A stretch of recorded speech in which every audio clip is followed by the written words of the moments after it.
Welcome to Philosophy of Value Workshops number 14 of Series 8. The question for today is, to what extent is knowledge objective or a subjective creation of consciousness? Reading from one of my works, The Pursuit of Value, Chapter 6, Chapter 11. Our underlying issue is again human existence as consciousness and resolving its problems in terms of value. So these last dozen or so workshops have been about the character and significance of consciousness. 2 weeks ago we discussed enlightenment as rectification of the self-obfuscation of consciousness. This led to discussing today's topic, the problem of the objectivity of knowledge. Yet, like in phenomenology, the question of objective knowledge isn't of primary significance here. These problems, such as language, logic and knowledge, are central issues in analytic philosophy. Phenomenology is interested in the significance of objects as they appear to us, and phenomenology is specifically interested in the appearance of consciousness. Likewise, I'm interested in knowledge as a way of exploring the creative capacities of consciousness. That is, how mind or consciousness creates or influences our knowledge of the world. This way of thinking was introduced by Immanuel Kant's Copernican revolution. Before Kant's Copernican revolution, philosophers thought that truth was simply a matter of correspondence with reality. This has been described as a mirror theory of truth or knowledge. Richard Rorty criticizes this particular correspondence theory in his book Philosophy and the Mirror of Nature. Yet Kant had also earlier argued that the mind contributed to our perception of the world. He did this by showing how his 12 categories of thought formed and framed our thinking. And realist epistemologies take us back to pre-Kantian and pre-Renaissance views. I also have to say that there is an overwhelming consensus against realist epistemology. This is so much the case that I find it difficult to make a case for realist epistemology, but I will do so. But some philosophers do hold this realist view, like Plato, Dostoevsky and Iris Murdoch. We also need to distinguish realist epistemology as a belief in absolute objective facts from other kinds. Metaphysical realism, for example, is a belief in the objective existence of some abstract realm like mathematics. And ontological realism is the common and justified belief that material objects really do exist. Moral or value realism is the view that such exist as objective universals in some form in the universe. We will not be discussing this view today, but we can say that it's also quite unpopular. And we can also say that the case against realist epistemology also argues against moral and value realism. This is because moral realism can't use realist epistemology or metaphysics as its foundation. Neither can it locate its supposedly objective values in some metaphysical storehouse. We also need to distinguish two issues of epistemological realism. One is that objective knowledge of the world is impossible in principle because of indeterminacy. Another is that objective knowledge of the world is impossible in practice. This would be due to limitations and problems of mind, language and perception. And there are many other known problems of perception for objective knowledge, like confirmation bias, inadequacy of language and concepts, methodological influences, preconceptions, bewitchment of language, preference bias, category mistakes. I once listed over 200 such problems for the Singapore Philosophy Group. A standard position is that there is always a gap between knowledge and reality. Yet the above are only psychological, linguistic and other contingent problems for objectivity. But there are more deep-seated problems of epistemology, metaphysics, consciousness and value. Yet like Kant, another philosopher to have something significant to say about realism was John Locke.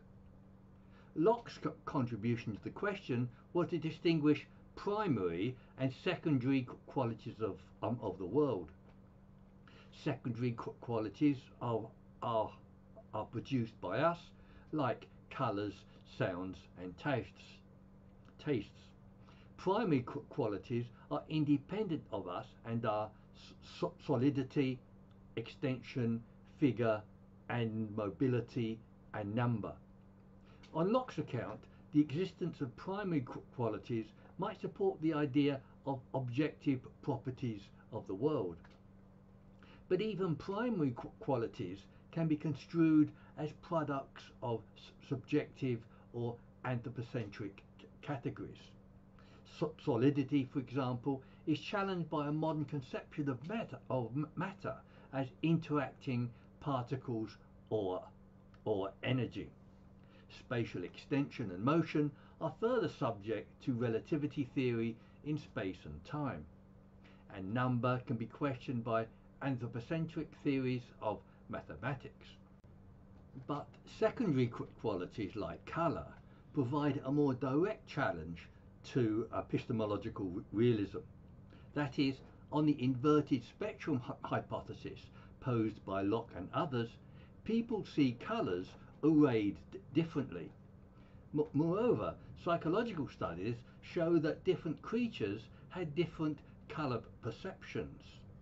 Following this understanding, we can ask which creatures or humans see colours as they really are. The answer is none of them, because we can't privilege any one of them. There is no colour in the world. Colour is produced by our particular optical faculties and is projected onto the world. The conclusion must be that epistemological realism is false in a principle, at least with respect to colour, and it is also an illustration of how it could be false with respect to other properties. Yet it also reminds us to distinguish different kinds of realism and different kinds of subject matter. But an argument for scientific realism is that science works and provides coherent knowledge about the world. Yet different creatures with different subjective colour perceptions are also able to operate in the world. This illustrates how pragmatic but subjective conceptions could also work for science. My favourite example of how this can happen is a fluid theory of electricity. A fluid theory of electricity was once accepted as true, but it is now known to be false. But it nevertheless still works very well as a pragmatic understanding of electricity. That is, volts, amps and watts can well be understood as the pressure, volume and power of liquid. High voltage or pressure, for example, is more likely to spring a leak in either electricity or a liquid. And the comparative metaphor between electricity and liquid can be extended in other ways. This shows how pragmatic, non-realist understanding can work even for science. We'll get back to scientific objectivity and particularly mathematical objectivity shortly. But we can briefly mention the classic view of scientific truth and objectivity, which is now redundant. In the 19th century, science regarded as objective and value-free. now it's seen as value laden. One illustration of this is shown in Thomas Kuhn's paradigm theory of scientific development. That is, it was once thought that science advances through a gradual and progressive build-up of knowledge. But Kuhn showed that science develops around a particular accepted paradigm of knowledge. Yet contrary views develop until the accepted paradigm is suddenly overturned. Kuhn thereby showed science as subjective because it's subject to social influence as well as to facts and knowledge. This is because the practice of science involves choices and preferences about what to focus on. And science also assumes that values such as coherence, reasonableness, and simplicity. So science cannot claim absolute objectivity because it is value-laden and partly subjective. Another assumption that science and theories are objective can be illustrated in an analysis of truth. This is because the concept of truth is part of the definition of notions like objectivity, reality, and realism. So interpretations of truth affect ideas like objectivity, reality, and realism. Yet I'll start by reviewing some problems of truth as a foundational concept for such theories. I usually begin with different correspondence, coherence, and pragmatic theories of truth. Just stating these differences indicates that truth isn't a presuppositional absolute. This is because they are different and they can't all be presuppositional absolutes. So we must choose between different theories of truth by some other theory of truth, which again is subjective. That is, there is no final theory of truth by which we can assess them, and it isn't a presuppositional absolute. The outcome is that truth is a value-laden, anthropocentrically constructed human artifact. Moreover, Bernard Williams goes further to quote Donald Davidson, saying that truth is, as G.E. Moore, Bertrand Russell, and Gottlob Frege maintained, and Alfred Tarski proved, an indefinable concept. Unquote. These considerations are a problem for truth implied in the meaning of realism. Thinkers like Kant and Karl Popper can also be unexpectedly referred to in this respect. This is because they regard truth as a regulative rather than a constitutive or absolute concept. And Paniel Rees-Cardenas finds truth to be a regulative attitude in both Hegel and Kierkegaard. Whitehead goes on to remind us that no metaphysic is definitive, and every philosophy will suffer a deposition. So there is neither any final theory of truth nor a definitive conception of any truth. And truth or knowledge as an absolute value-free view of the world isn't possible.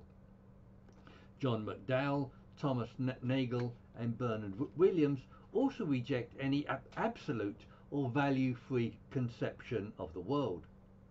Williams discusses what he calls the absolute conception in the context of Descartes' search for objectivity.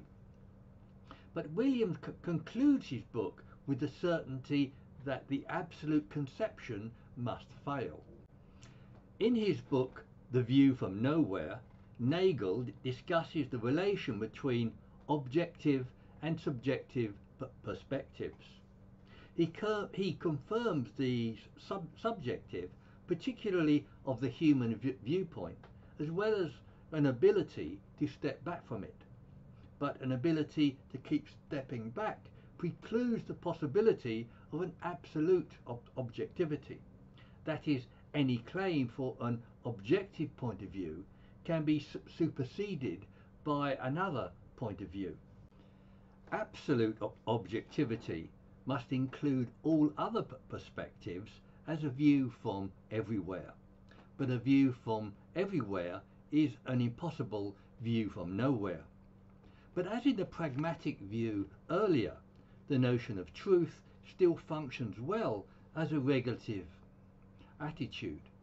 That is, truth can be a useful concept in guiding human behaviour or even supporting moral attitudes. And Williams, for example, holds that everyday truths can readily and reasonably be counted as facts. However, a pragmatic theory of truth may be adequate for an epistemological account of the world. But something more is needed to explain coherent events in the world and the ability of science to describe it. This wasn't a problem for Plato, who held a mirror or correspondence theory of knowledge. Yet Charles Peirce also does attempt to reconcile the apparent order in the world with the problems of objectivity. He poses a convergent theory of increasingly correct perspectives in hope of finding a final truth. But this seems to be dragging realism into the back door with the idea of hope. Kant attempted a reconciliation of subjectivity and objectivity with an independent and absolute noumenal world. Kant's noumenal world can be used to answer difficult questions that result from his constructivist epistemology. These are questions like, what is the world really like, and what is the world like in the absence of human perception or consciousness? But the idea of a noumenal world or realm has serious problems, such as Kant agrees that nothing can be known about it except that it exists, which is anomalous. And for example, he holds that free will can only exist in the noumenal world. But this explanation is idiosyncratic, as well as being of little practical use. So the view that we can have an absolutely objective and true knowledge of the world seems to be untenable. This debate is known as that between objectivity or realism and subjectivity or nominalism. The subjectivist or nominalist view is sometimes accused of nihilism. This is because they are thought to be regarding as of negating all reality. Non-cognitivism, for example, is often described as nihilism because it depreciates fact and reason. In extremis, Rudolf Carnap similarly regarded values as senseless because they have no cognitive content. But this latter view is also mistaken because values something. Yet the charge of nihilism can be reframed in a challenge to explain the resulting absence of knowledge. That is, if knowledge or perception is subjective construction, what exists in its absence? This idea was illustrated earlier with the absence of colour. But the absence of other properties are more difficult to conceive of. We earlier considered the subjectivist view that there is always a gap between perception and the world. The question here is, what is the nature and the significance of that gap? Can the gap be explained with Kant's noumenal dimension, about which nothing can be known? Is it Charles Peirce's notion of scientific convergence, of never reaching but becoming ever closer to truth? Or is it that there is no ultimate truth or reality, only different points of view? But this last option turns the argument from one that favours subjectivity into one that favours realism. This is because realists can demand an account of reality in the absence of perception. That is, reality or something exists, and realists claim to explain it, but subjectivists can't. This view that the absence of perception leaves an epistemic void can be called the problem of absence.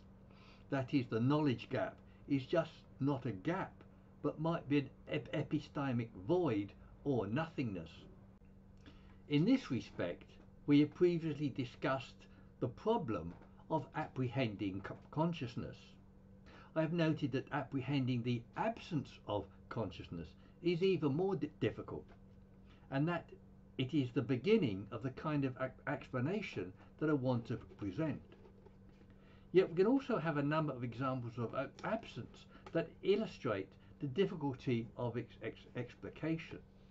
For example, quantum theory holds that some properties are indeterminate or absent when not perceived. We also noted the absence of colour from the world when there is no perceptual apparatus. There's also the argument that facts and values are attributed and are not part of the physical world.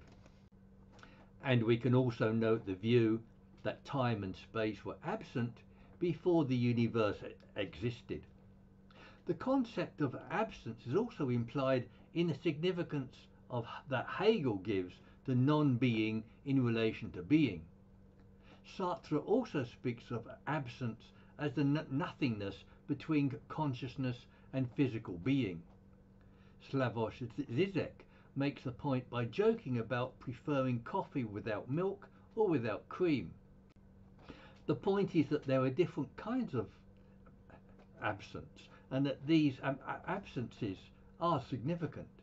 That is, we don't always have to explain absences epistemologically or ontologically.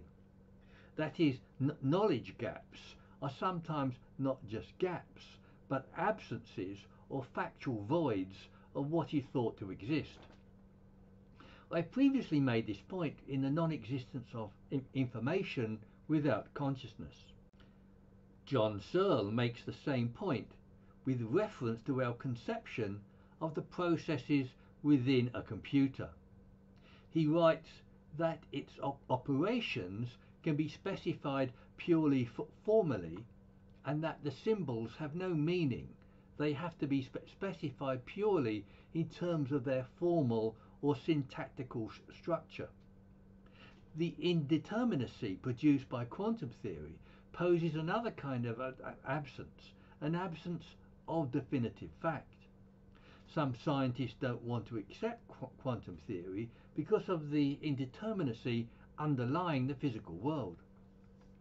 Yet in support of realism, quantum indeterminacy might not imply indeterminacy at a macro-atomic level.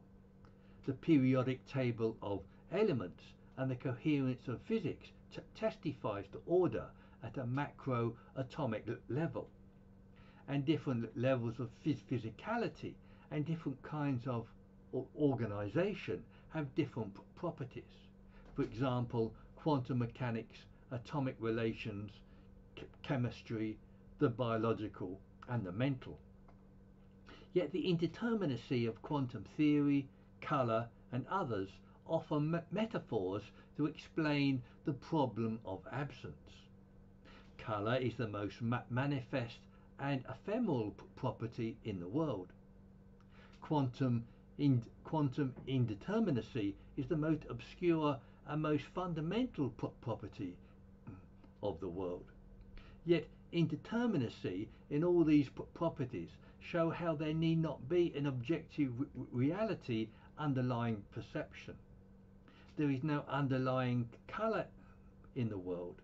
It's an experience produced by perceptual apparatus. And quantum indeterminacy disallows the precise definition or location of a quantum particle or wave. Colour and quantum mechanics are similar in that their properties are indeterminable until they are viewed.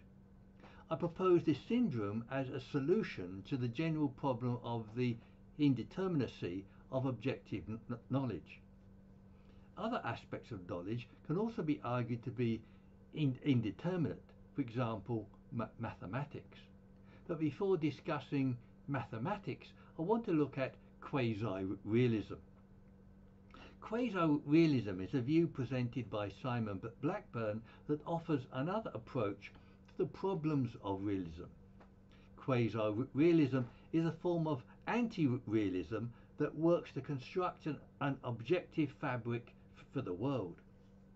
The standard description is that quasi-realism earns the right to talk objectively about things.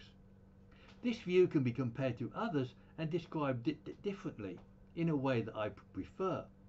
We can, for example, compare it to Wittgenstein's anthropocentricity or Heidegger's being in the world. To both these thinkers, being and acting in the world is essential to constructing the reality of the world.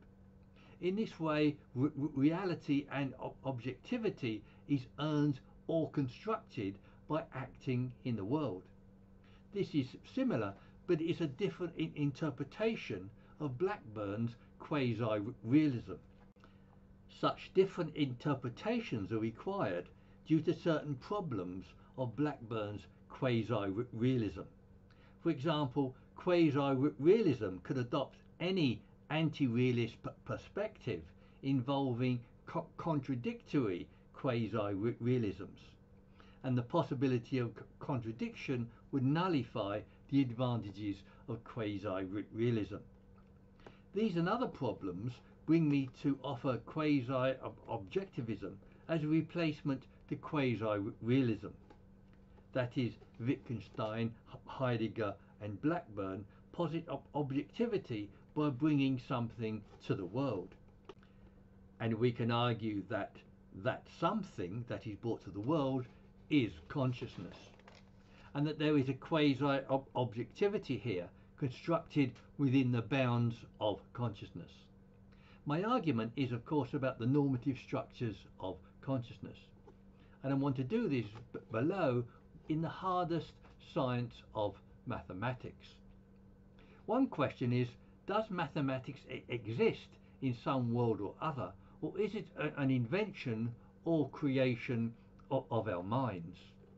If mathematics is an invention or creation, how can we explain its manifestly objective properties? Gottlob Frege, Edmund Husserl and Roger Penrose hold the independent and objective existence of mathematics. Gregory Chetin, George Lakoff and Stephen Weinberg advocate a more pragmatic and empirical view. Heidegger and Wittgenstein hold that the existence of maths depends on the presence of consciousness, but they don't explain explicitly how maths can be dependent on consciousness. Kant unexpectedly states that the categories of space and time are produced by consciousness, and Kant, Gerald Edelman and Brouwer regard time as a crucial factor in producing number, but an amorphous past and an indistinct present don't seem adequate foundations of number. Husserl also opposes this view, and he states the concept of time is not included in the concept of number.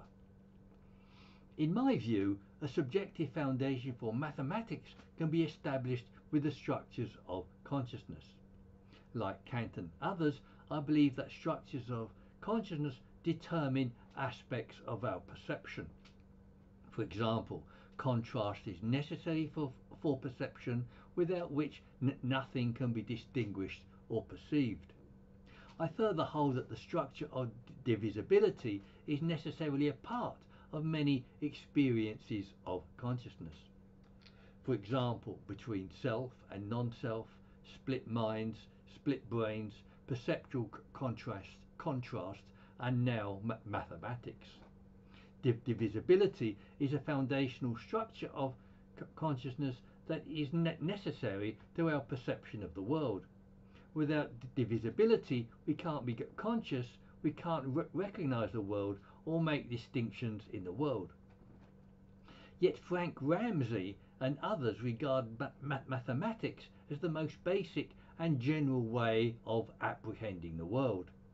So we have a conjunction between mathematics and division and the most basic apprehension of the world. That is, divisibility as contrast is necessary for consciousness and perception. And divisibility is also the basis of number as the basis of mathematics. So this fundamental distinction seems to be what brings number into the world. And number is objective because it can't escape the bounds of consciousness. I give a more detailed account of this view in the reading and in the notes. Yet a supporting argument can be made from the capacity to distinguish individual objects from other objects. This is because distinctions of objects from other objects depends upon conceptions of particular objects. But these conceptions, such as of tables and chairs, are anthropocentrically produced. That is, within human consciousness there will be no distinctions, just brute matter. Therefore, their individuation and their number depend upon an observing consciousness. My conclusion is that I've argued against epistemological realism, but for normativity with the help of quasi-objectivity. Standard arguments have been about colour, value, truth, anthropocentricity, and indeterminacy. Yet my main anti-realist argument was directed at the harder science of mathematics. I argued that mathematics is explicable with the subjective structure of divisibility. I did this because mathematics is the most objective science, and the possibility of explaining mathematics in this way has implications for other sciences. Yet my other objective was to show the significance and creative power of consciousness, and this has ramifications for other issues in philosophy. For example, some philosophers like Plato, Dostoevsky and Iris Murdoch do hold on to epistemological realism, but a very strong consensus is opposed to this view, including philosophers like Kant, Locke, Whitehead, Kuhn, Popper, Nagel, McDowell, Williams, Rorty and others. The idea of subjectivity in such questions is often regarded as either obvious or with incredulous disbelief. Yet in my thinking, subjectivity is the basis on which I want to establish understanding of consciousness and these other aspects. So let me have your comments and criticisms at the meeting or on websites like Zoom or meetup.com.